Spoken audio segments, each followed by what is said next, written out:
Yo, what up guys? Welcome back to Symmetry and Fitness. I'm just going to be talking about this common theme I'm seeing, how Deca is good for beginners. I would definitely not recommend Deca for beginners. I'm seeing this talking to people in person and online, so I just kind of want to get this myth out of the way and explain why it's definitely not for beginners. Three main things is that it's one of the most suppressive compounds that you could take. It is going to be in your system the longest out of any other compound, and it affects the most amount of female hormones out of any other compound. And the thing is, this is not coming at any cost to benefit kind of thing. There's no extra benefit you get from Deca that you wouldn't get from another beginner compound that would be a lot safer to use. You're not going to get any extra muscle growth or any specific advantages that you would get from something else a beginner could use. Just to break those down and explain why those are problems for beginners, first off, saying that it's the most suppressive, it's going to be the most suppressive on your natural testosterone production, so it's going to be one of the hardest compounds to use and recover from. So when you're a beginner, you're trying to figure out if this is something for you and something you want to do. If it's going to suppress your testosterone extremely high and make it really hard to post-cycle recover from, and you're a beginner, it's not something you can decide right away if you want to do hormone replacement therapy for the rest of your life, because you're trying to figure out if this cycling steroid kind of lifestyle is for you. Going on hormone replacement therapy for the rest of your life or having extremely hard time recovering your hormones in a long time is not something that you're going to be able to decide right away, because you're going to be playing around with things at the start to figure out if it is for you. And another thing that I did mention is it's in your system the longest out of any other compound. So there's a couple reasons that's bad. Basically, it's going to be extra suppressive and that's going to take extra longer, but it's going to be registered in your system in a blood test up to 18 months later if you do a cycle of this. So imagine you want to, life changes and like I'm saying, you're a beginner, so you might change things up and not want to do this anymore. 18 months later, you need to pass a drug test. It's still going to be in your system a lot of the time. So that is a possibility. I'll post a study in the description. Basically, one 150 milligram shot could be in your system detectable, just one shot, 6 months later. So, if you're a beginner, you might need to pass a drug test or something. It's definitely not something that you should be worried about right off the start.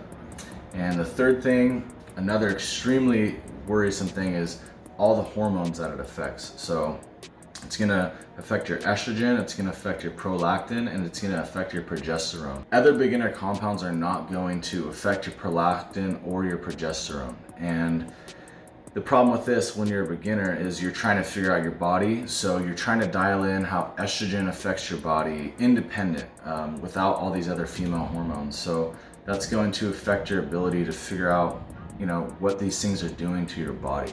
Prolactin has its own issues as well. It could cause gyno, not even related to the estrogen. So you could be having estrogen side effects or prolactin side effects, and as a beginner, you're not necessarily sure what is causing it because you're a beginner and you haven't figured out what hormone each does to your body.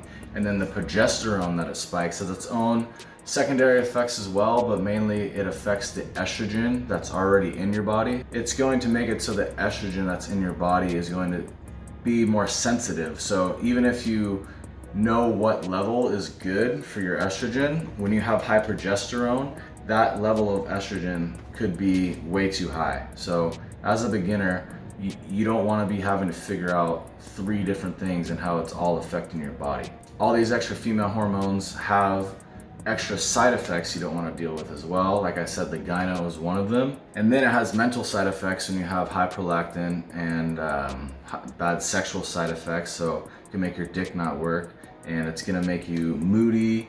And Deca has anecdotally been shown to cause some depression and things that have been talked about among different bodybuilders. A lot of hormones that it's fucking with, and as a beginner, you don't want to be having to figure out what's causing what. You're getting gyno, your dick doesn't work, you're emotional, and you don't know if it's estrogen, prolactin, progesterone. It's definitely not something that you are ready to figure out and do right away. So to combat these issues is another drug you have to take, usually to lower prolactin. So if you're adding in extra drugs, which have their own side effect profile, that's another thing that you have to worry about. So just to keep it short, if you did need to lower your prolactin, those drugs have a direct effect on your heart, your left ventricular wall, and it increases its size and has some independent effects. But you know, that's if you add another drug to combat the drug you're already taking. So this is why I don't recommend Deca for beginners. It's just a common theme I'm seeing talked about online, and people in person are asking me. So that's just something I wanted to get out there, because you don't want to be having to decide all these different things at once. You know, just spread the word and keep it positive. You just don't get any extra benefit from doing it. So that's the reason. Maybe if you got like super jacked and these side effects, you know, you could push them to the side, but no extra benefit, no reason. Just stick with beginner, super beginner compounds, testosterone and Anavar and EQ and Primobolan, you know, just super basic stuff that isn't gonna fuck around with you.